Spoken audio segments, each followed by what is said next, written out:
So with the drums of war quieted for the moment, millions of us will take a deep breath and turn our attention from all Syria all the time to the Yankees and the Red Sox, the Giants and the Broncos. Yes, it's that time of year when our national pastimes compete and collide, and there simply aren't enough hours in the day or night for all the alluring distractions offered.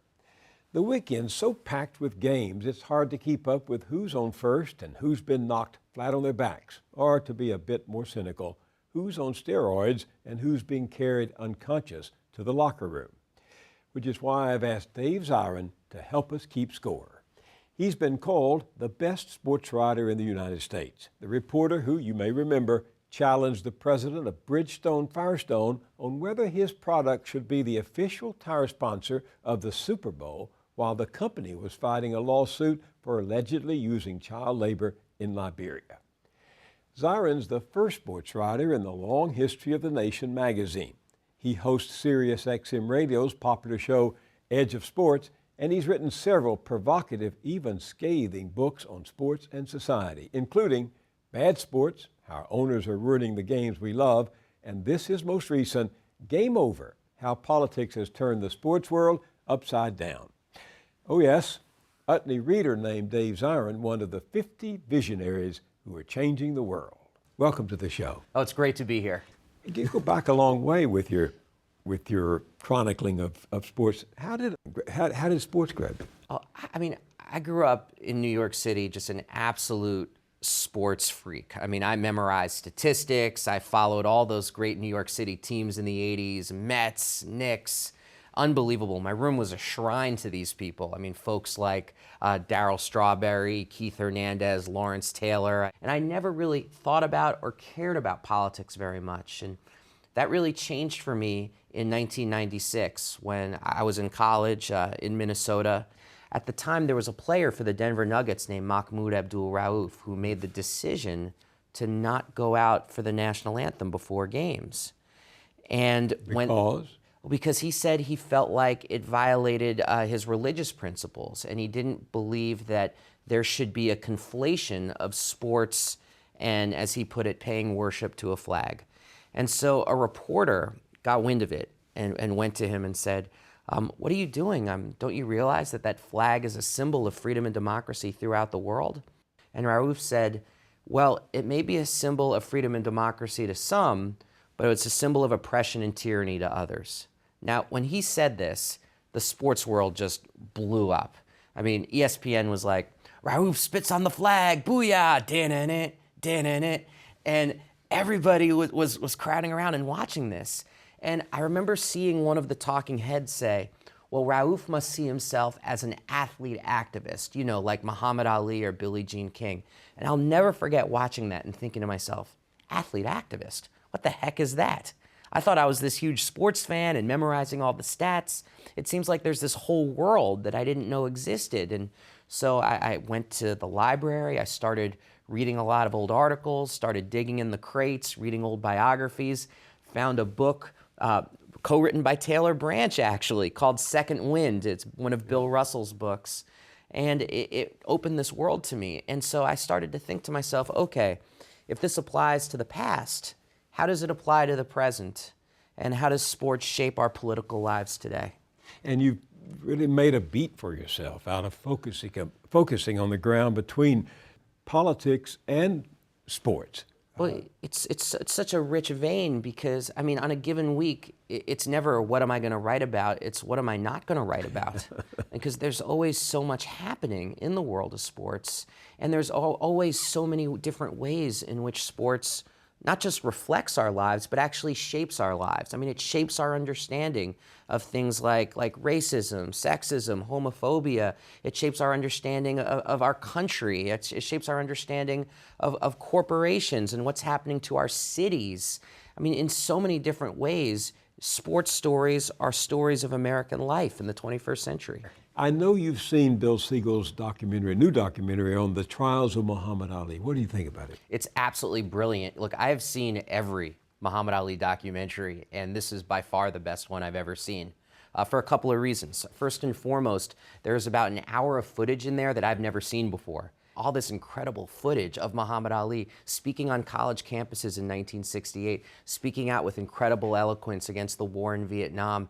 And it's a remarkable thing to be able to see footage that has so long been underground actually get unearthed for people to see and to truly appreciate what it was that made Muhammad Ali so dangerous, because I think that's what we've really forgotten. And the old-time leaders of the civil rights movement were concerned that he was going to take them over the deep end, that they would lose support in the White House and elsewhere. I think that's something that people today don't really understand, is that you had these two titanic social movements in the 1960s, the struggle against the war in Vietnam and the African-American freedom struggle.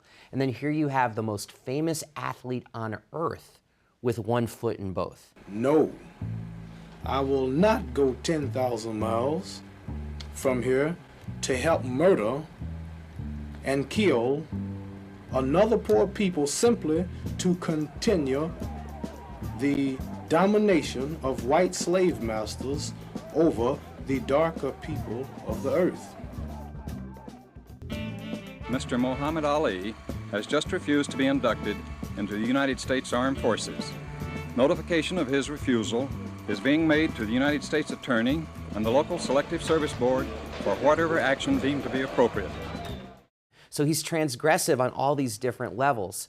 But the other thing when we look at Ali is we also have to remember that he didn't show up in the 1960s like coming down from Planet Awesome to educate all of us about politics and sports. I mean, he wasn't Malcolm X in boxing gloves or anything. When you look at his life, here he is in 1960, he's 18 years old, he wins a gold medal at the Rome Olympics, and his hero was a professional wrestler named Gorgeous George Wagner. Gorgeous George. And he wanted to bring the showmanship of professional wrestling into boxing, and then the 60s kind of happened to him. And that's one of the things that the movie does, which is so brilliant, is that it shows the way the times shaped Muhammad Ali, and then Muhammad Ali turned and shaped his times. Were you taken by surprise at the range of voices that were arrayed against him across the spectrum, from the right, William F. Buckley, to the left, David Susskind? I find nothing amusing or interesting or tolerable about this man.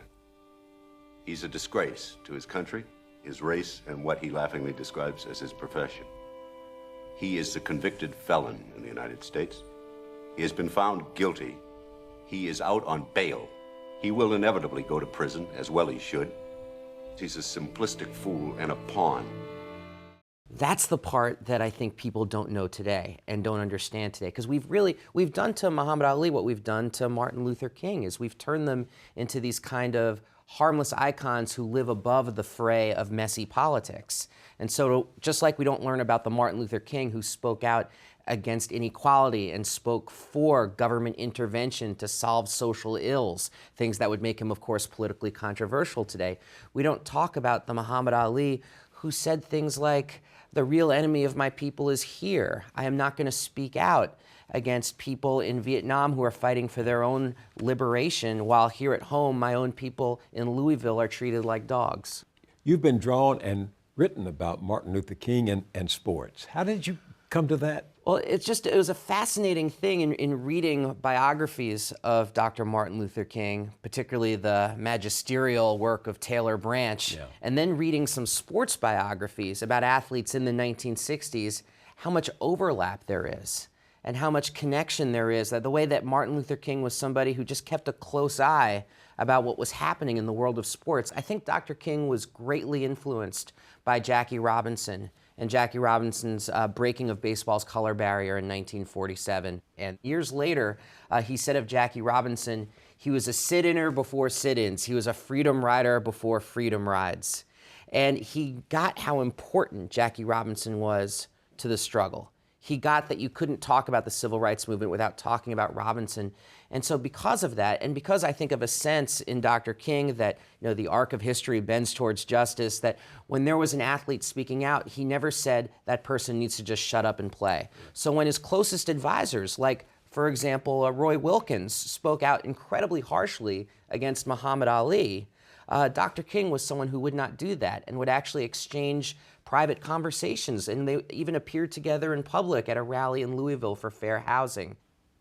And most significantly, when there was a movement in the late 60s by African American athletes to boycott the '68 Olympics in Mexico City, which of course resulted in Tommy Smith and John Carlos and their famous raised fist, Dr. Martin Luther King defended their right to boycott, calling it an amazing act of nonviolent civil disobedience. And when Martin Luther King decided in 1967 that he would go public with his opposition to the war in Vietnam, one of the things that he said was, well, it's like Muhammad Ali says, we're all victims of a system of oppression. It is my hope that every young man in this country who finds this war objectionable and abominable and unjust would file as a conscientious objector. And no matter what you think of Mr. Muhammad Ali's religion, you certainly have to admire his courage.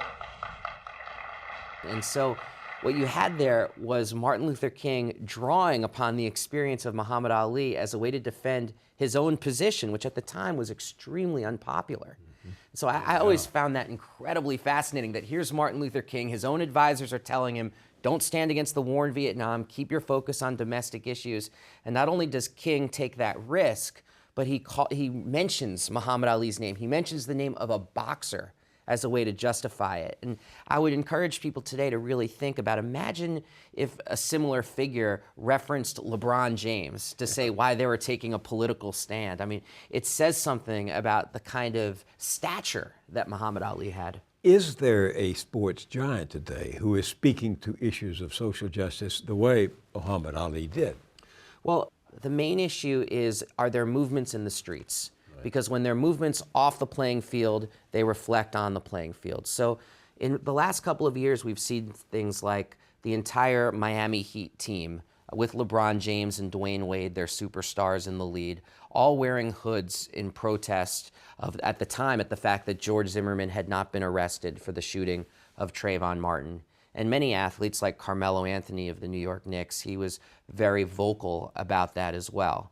So you saw something there where it connected with players, particularly of African-American players, very strongly, that there needed to be justice as a result of the Trayvon Martin case. The other issue that, of course, is huge right now is the issue of LGBT athletes, lesbian, gay, bisexual, and transgender athletes standing up and speaking out for their right to their own humanity inside a locker room.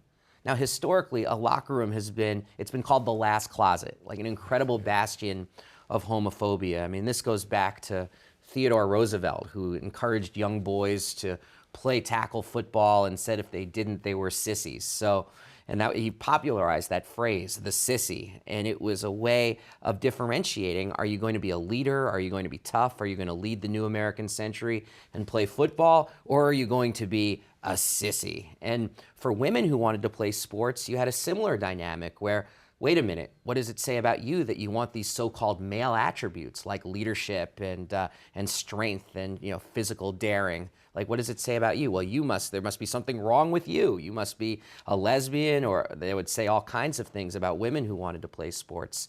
And what you're seeing now in the 21st century are people really pushing back against that. So in the last even just few months, you've had Jason Collins become the first active male player to come out of the closet in the history of North American sports. You had Robbie Rogers, a professional soccer player, who came out and then retired at the same time, even though he was just 25 years old, because he said he didn't think he could be out in the locker room. And then after Jason Collins came out, he got back on the field and played and said, Jason Collins inspired me. And you've had Brittany Griner, who is arguably the best women's basketball player of her generation. She came out of the closet so smoothly, you wondered if she was ever in. And so you have a new generation of athletes who are using that platform of sports to speak out about sexuality and human rights and dignity in a way that I think would do the people from the 1960s very proud. As you know, there's a controversy brewing over the Olympic Games being held next winter in Russia. President Putin has enacted a law threatening fines or even prison for anything considered to be gay propaganda. And some people are calling for a boycott of those games.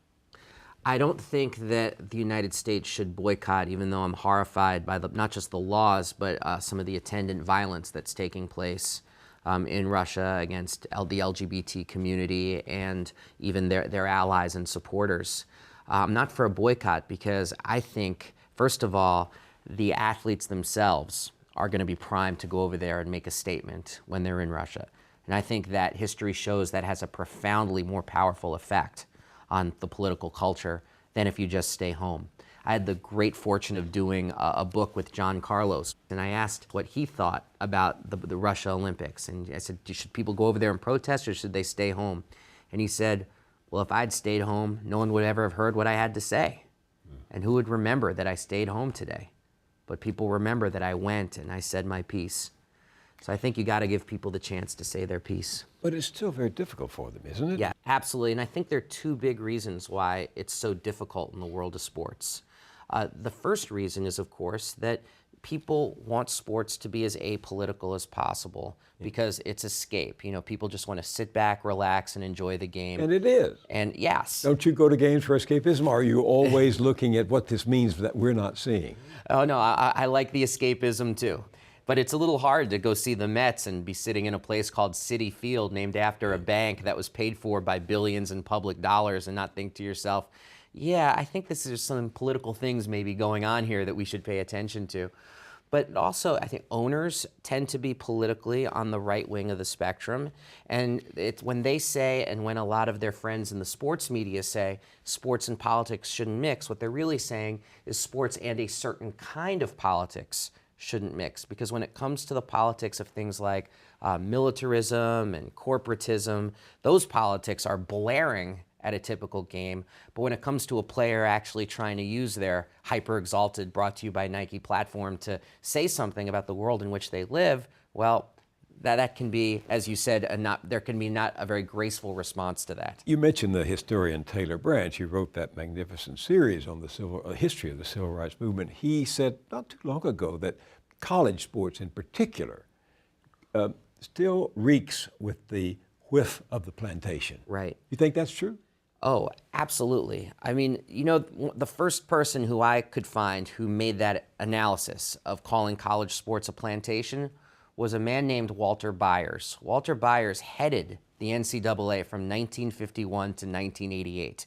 He was responsible for the shaping of the NCAA. And when he left the sport, he said, we've turned it into a plantation system, meaning that there is tremendous amount of money being generated that would flow into very few hands, and none of that money obviously going into the hands of the people on the field or on the court themselves. I mean, it is such a wild scam what happens in college sports in this country, and it's only getting worse. Do you think college athletes should be paid? I think they should because of the revenue that they generate. I mean, think about it like this. Woody Hayes, he's the coach over at Ohio State. His last year coaching there, he made $43,000 a year. Today, the coach at Ohio State, Urban Meyer, makes $4 million a year as a base salary. $4 million a year. The head of the NCAA, Mark Emmert, makes almost $2 million a year. Now, keep in mind, the NCAA is a nonprofit. I mean, I'd hate to think of how it would operate if it was a industry for profit. The coach at my alma mater, the University of Texas, Mac Brown, had a so-so record 2 years ago, 8-5, and yet he got $5 million because essentially he took the team to the Holiday Bowl. Right. The university officials defended that, saying, well, look, our athletics brought in $103 million revenue last year. Well, I mean, there's some really basic reforms that should happen right away, because the argument you always hear when people say that athletes shouldn't be paid is, well, they get a 4-year scholarship. And so the first thing we need to say in response to that is that's factually not true. College athletes get 1-year scholarships that are renewed on an annual basis. So you could have a 4.0 GPA and be your class president, but if you're not performing on the field, you're gone. So to even call them student athletes isn't even true. I once interviewed a former All-American, and the way he put it is the way I always carry with me. He said, we're not student athletes, we're athlete students, because the second we get on campus, it's made clear to us what our priorities should be. So the reality at this point is basically they're campus workers who don't get paid. And that kind of injustice, I don't think, should be allowed to stand.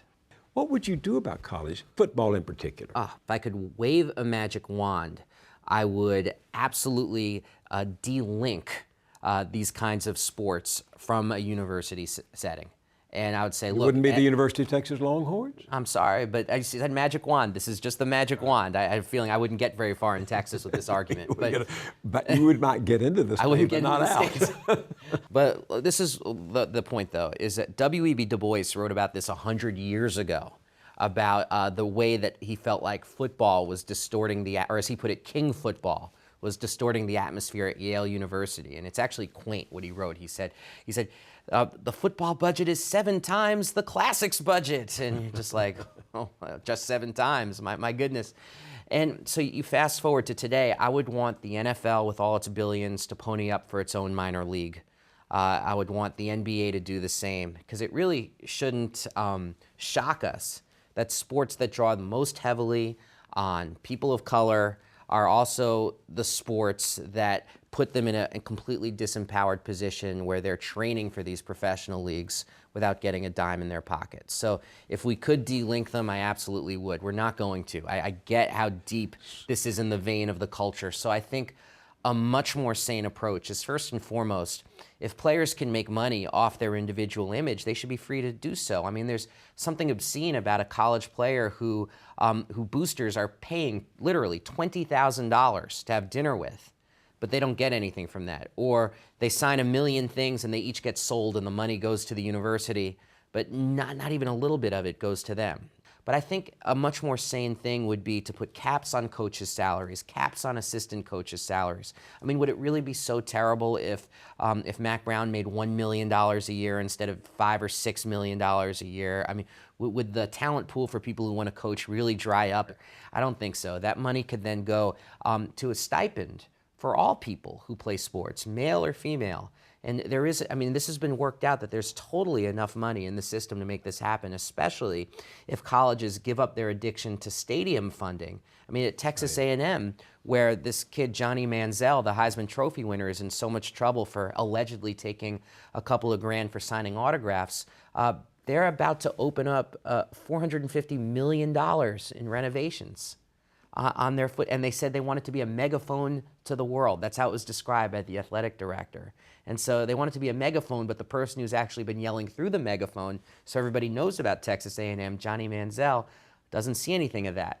Supporters of the present system, critics of yours would say, but this money going to the coaches, going into the program, doesn't come from taxes. It comes from the revenue generated by the television contracts and all of that. There's a lot of truth to that argument. In some cases, though, it does actually draw at the state colleges from state monies, especially when there are budget shortfalls. There's been terrible instances of this in California, for example, where they were cutting classes at Cal Berkeley while at the same time giving their coach Jeff Tedford a raise and doing hundreds of millions of dollars in renovations on the stadium. But the bigger issue is that the television money is just growing. ESPN just inked with the power conferences a 12-year, almost $6 billion contract to broadcast these college games. That's new revenue. That's $6 billion. And then people say, well, that just goes back into the athletic department. It's like, well, let's look at these coaches' salaries and how they're rising and still rising. Let's look at, now there's an arms race, if you will, of assistant coaches where they're now making millions of dollars a year. I mean, so what you're seeing is capitalism for some, and I don't even know what you would call it, indentured servitude for the masses of athletes.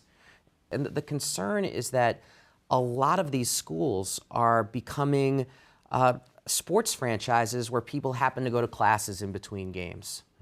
No one I know has covered so well the extent to which the world of sports has changed. What would you say is the defining feature of that change? The defining feature of that change can be seen in any city in this country where there is a publicly funded billion-dollar stadium. That, to me, is both a symbol and an expression of everything that's changed about the economics of sports. Now, look, I'm not saying that owners back in the day were these kind-hearted creatures, but there was an economic system in sports where if you were an owner and you were going to make a profit, you needed to make sure that largely working-class fans would be able to pay money and put their butts in the seats and go to the park. Now, fans have largely become scenery. The way owners measure profits in this day and age are public subsidies for stadiums, luxury boxes at the stadium, and sweetheart cable deals. Now, what's so horrible about two of those three things, the cable aspect and the public subsidies for stadiums, is that we're paying for this whether we're sports fans or not. Our cable bills go up, our taxes go up to subsidize these kinds of ventures. And every single economic study shows that they don't work. So what these stadiums... You mean they don't produce the revenue? No, it's more like a neoliberal Trojan horse, where people end up agreeing to things that they would never otherwise agree to because it becomes wrapped in sports. And the idea, or maybe a fear that the team will move, or maybe excitement at the thought of a new building. Yet we all pay a very serious price for this. I went to college in Minnesota. I remember going to see the Twins at the Hubert H. Humphrey Metrodome, and it was not a good stadium. Billy Martin once famously walked in and said, "How could Hubert Humphrey's parents name him after this dump?" So it was a pretty awful stadium. And I'm all for them having a new stadium, except the new stadium was built entirely with public money, even though it had been rejected a dozen times by the voters in various referendum.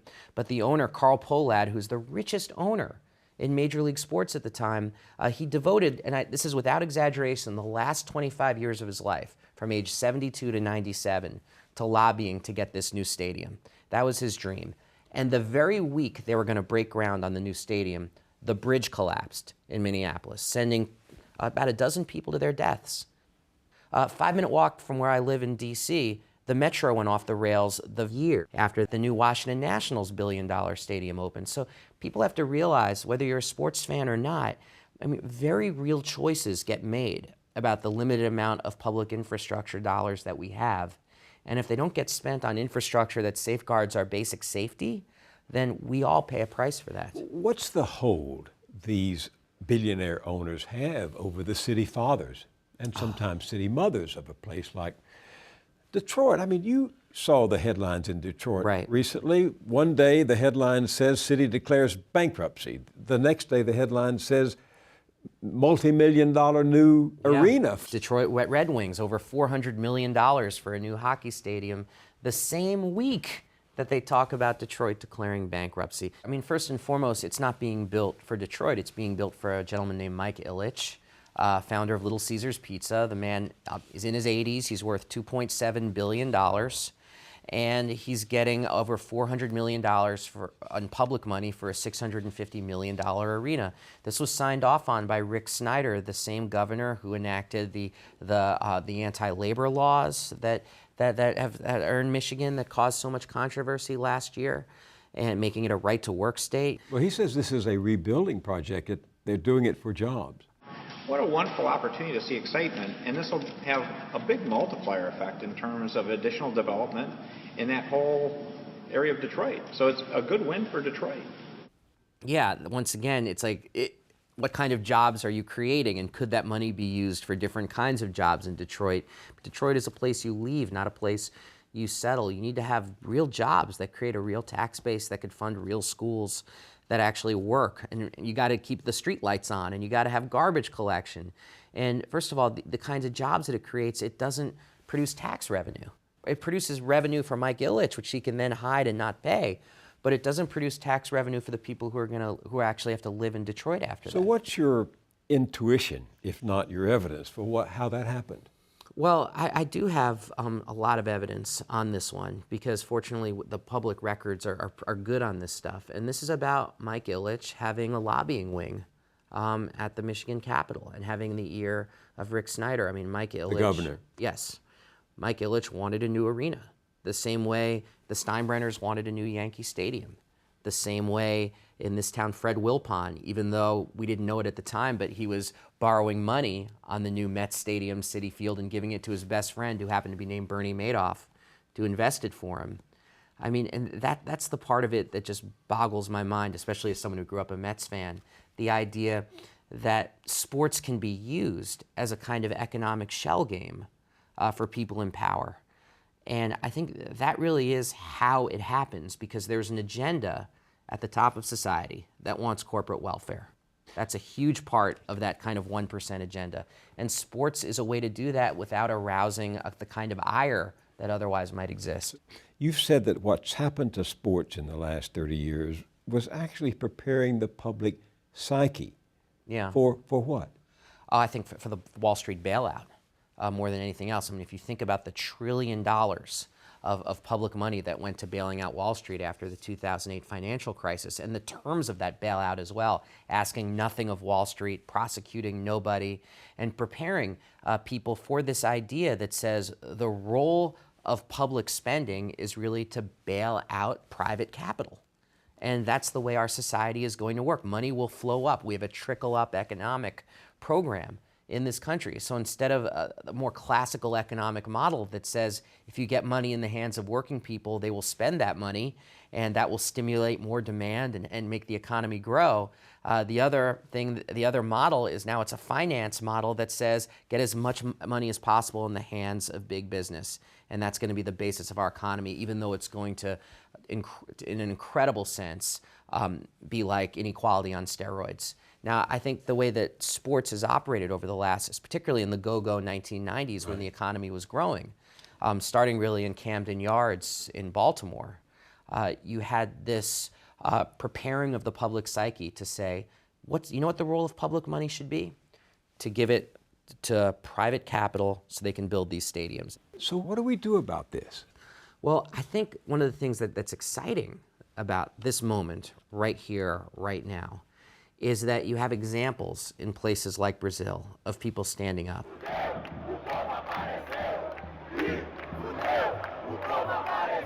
They're building all the stadiums for the World Cup, and people think of Brazil as this soccer-mad country. And of course, the organization that governs soccer is called FIFA. And so the big banners in the streets were, we want FIFA-quality hospitals, we want FIFA-quality schools. And that became an international news story, this idea of, no, the stadium doesn't represent civic pride, it represents why I have a bad hospital and why my kid goes to a failing school. That, to me, is a huge step. You know, there's that expression that sometimes in struggle, days are like years and sometimes years are like days.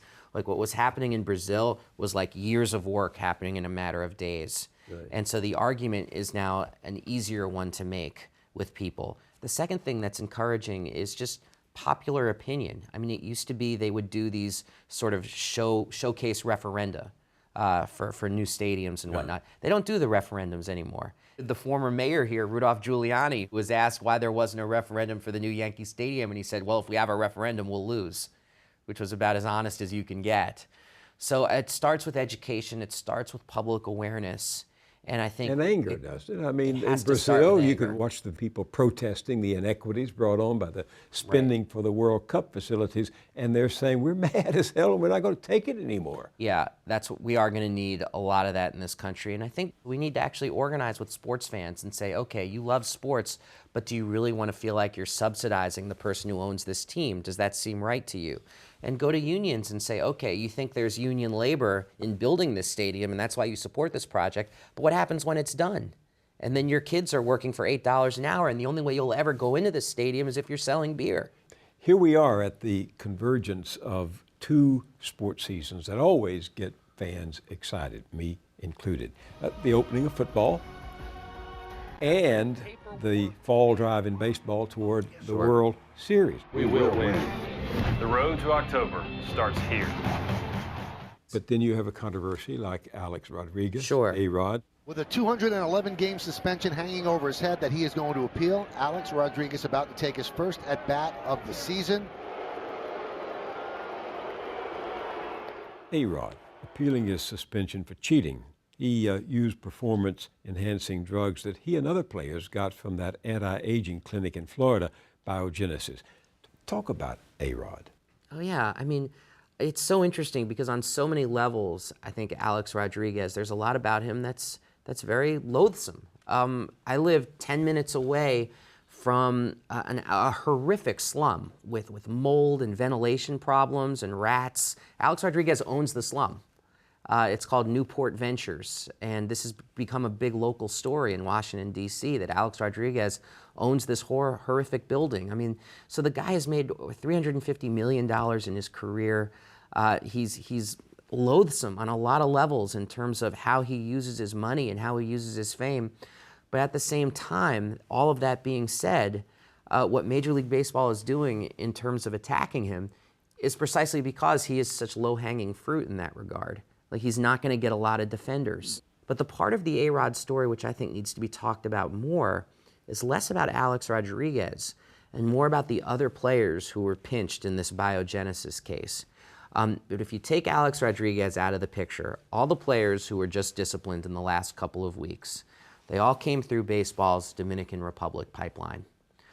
They were all players either from the Dominican Republic or from Nicaragua or Venezuela, and they all go through the Dominican to be trained before coming to the U.S. Today, 1 out of every 3 minor league players is from the Dominican Republic, a country that has a poverty rate of over 40%, 1 out of 3 minor league players. Now, the other thing about the Dominican Republic is that steroids are legal and available over the counter. And so I look at Major League Baseball and I think these are people who want to have their anabolic cake and eat it too. They want to be able to develop a huge portion of their talent in a place that's a wild west for performance-enhancing drugs. And in the 1990s, when they weren't testing, they made billions of dollars with the power surge and the increase in home runs. And now today, as the wheel has shifted, they've become the teetotalers who are cracking down in the name of public relations. I mean, every major league owner is like Claude Rains in Casablanca, saying, I'm shocked there's gambling going on here. You're winning, sir. So is there a pattern in how baseball chooses its culprits? It's just like we were talking about before with our cities and with inequality. I mean, I also think that sports mirrors and reflects globalization. And so what you have baseball doing is investing billions of dollars in the Dominican Republic, where they can sign kids as young as 15 years old for a couple $1,000s. They get scouted before their 10th birthday. They go through these baseball academies that, I mean, it's been exposed so many times, like the substandard health and sanitation in these places. A young prospect for my hometown team now, the Washington Nationals, died in one of these academies, a young man named Yerwi Guillen. And we're at a point now where I think baseball has decided that it's better to be able to develop talent cheaply, because 99% of them won't make Major League Baseball anyway, than to sign a bunch of people at higher rates when 99% of them won't make it anyway. So it's like a kind of brutal farm system that takes place down there. Have we seen any of the owners penalized for failing to enforce the rules about steroids? Not only have you not seen that, you didn't see one owner dragged in front of Congress when the Congress was doing their steroid investigations. You've never seen an owner asked, what did you know and when did you know it? Even though we know for a fact that in the late 80s, you had trainers going to ownership meetings saying, hey, there's these things called synthetic testosterone, steroids, that they are going to flood the locker room in the next few years. And yet they either chose a policy of benign neglect or malignant intent. And we honestly, we don't know the answer precisely because they haven't been asked. You know, a player once said to me, and this is kind of like my guiding compass to this whole issue. A player once said to me, when it comes to steroids, punishment is an individual issue, but distribution is a team issue. And he was trying to make the point that when they crack down, they always go after the individual. And it's like the magical fishing net that catches the minnows while the whales go free. So let's now talk about football. A lot of attention is being paid to the scientific link between routine football plays and permanent brain damage. I want to play you a clip from a Frontline documentary called Football High. Starting in 2009, scientists at Purdue University put sensors into the helmets of 2 high school football teams. The sensors measured every impact the athletes took over the course of a season. The original intent for this study was to study concussions. But we didn't experience any concussions for quite a few weeks. So we decided we would start bringing in some of our players who had not experienced concussions to just begin to understand whether or not there were any consequences from the blows that they were getting to their head. And away you go, and we'll talk you through the intercom shortly. To the researchers' surprise, neurological tests revealed that players who had never reported symptoms of a concussion had suffered significant damage to their memories. You know what to do. This is the letters task. 0 back, 1 back, and 2 back. The sensors and helmets find that high school kids take more force to the brain than college kids. And the reality is we know from the literature that the young developing brain is far more vulnerable to this trauma. How do you change the game so that you're not getting all these small little hits that don't rise to the level of concussion?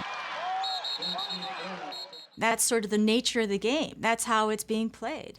Every time we line up, even in a practice, that's what's happening.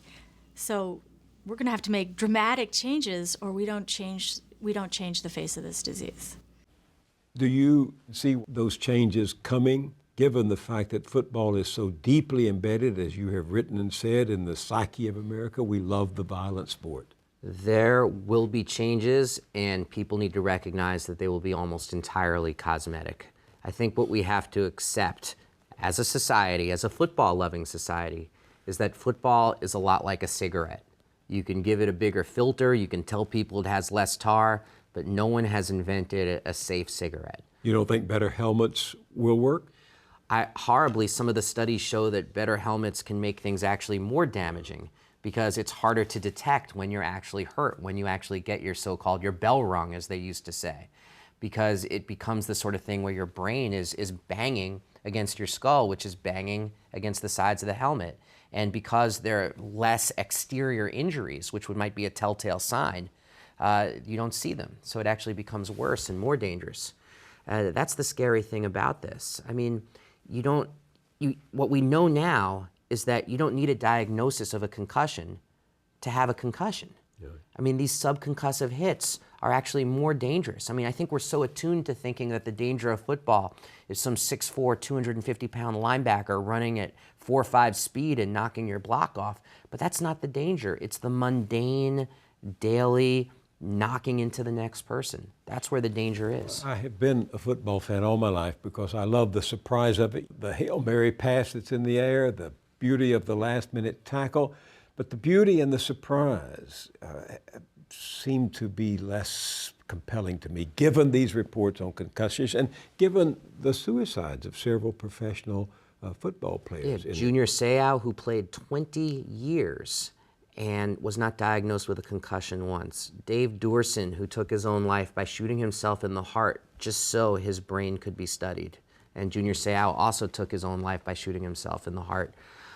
These are things that I think need to weigh heavily on the minds of football fans when they watch the game. I mean, people like violent movies, they like violent video games, they like violent sports. But I'll tell you something, boxing is profoundly less popular now than it was in Muhammad Ali's day. And that's because people actually saw with their own eyes what people like Muhammad Ali went through after their careers. And I think the more people know about how players suffer after they leave the game, the more the sport is going to be in crisis. Dave Zirin, thank you very much for being with me. My privilege, thank you. When Thomas Jefferson wrote that all men are created equal, his Monticello farm team was obviously not what he had in mind. They were chattel, possessions, toiling in his fields. So it's not lightly that Dave Zirin and other observers invoke the plantation mentality to describe college football today or the National Football League. Tom Van Riper, who covers sports for Forbes magazine, points out that of the 31 owners of NFL teams, 17, more than half, are billionaires. Many boast of being self-made in the image of Horatio Alger and are now ensconced in luxury skyboxes far above the proletarians whose own dreams of glory ride vicariously on the grunts and groans of bulky but agile gladiators only one play away from a career's end, a collision with the laws of physics. Football, like politics, ain't beanbag. The fortunes of players can vanish in a single blow, while high in those plush digs, owners reap continuing gains from TV and advertising and the tax breaks and subsidies showered on them by compliant politicians. Big-time sports now mirrors the vast inequality that has come to define America in this century. Soon after the taping of my interview with David Zirin, the NFL settled a class action suit brought by more than 4,000 retired players and their families seeking damages from injuries linked to concussions. Now, to the casual fan, it was a win for the players, a sum of $765 million. But even if they finally have to cough up the owners will feel no pain. That's just a fraction of the estimated $10 billion the league generates in revenue each year. The average payout per plaintiff will amount to around $150,000, not nearly enough to cover a lifetime of lost wages and medical bills faced by the victims of serious brain trauma. These players and their families haven't won much. It isn't even a tie. As another formidable sleuth of journalism, David K. Johnston, recently asked in the Columbia Journalism Review, if the settlement does not cover all the cost of medical care, much less lost future wages, who will bear that burden? His answer? Taxpayers. Because when players are no longer insured by the league and find themselves unable to afford private insurance for their enduring afflictions, taxpayers, that includes you and me, will be the ones to pay through Medicaid and Social Security disability. We won't even be allowed to see the NFL's own extensive research into the neurological damage caused by concussions. The settlement allows the league and the owners to keep it under lock and key. Something else to remember as we relax in our favorite easy chair, dazzled and thrilled by men who can be hurt for life. If the world were just, they would not be so matter-of-factly tossed aside. We might think twice about how we want to be entertained, and the owners of capital would be amply penalized for unsportsmanlike conduct.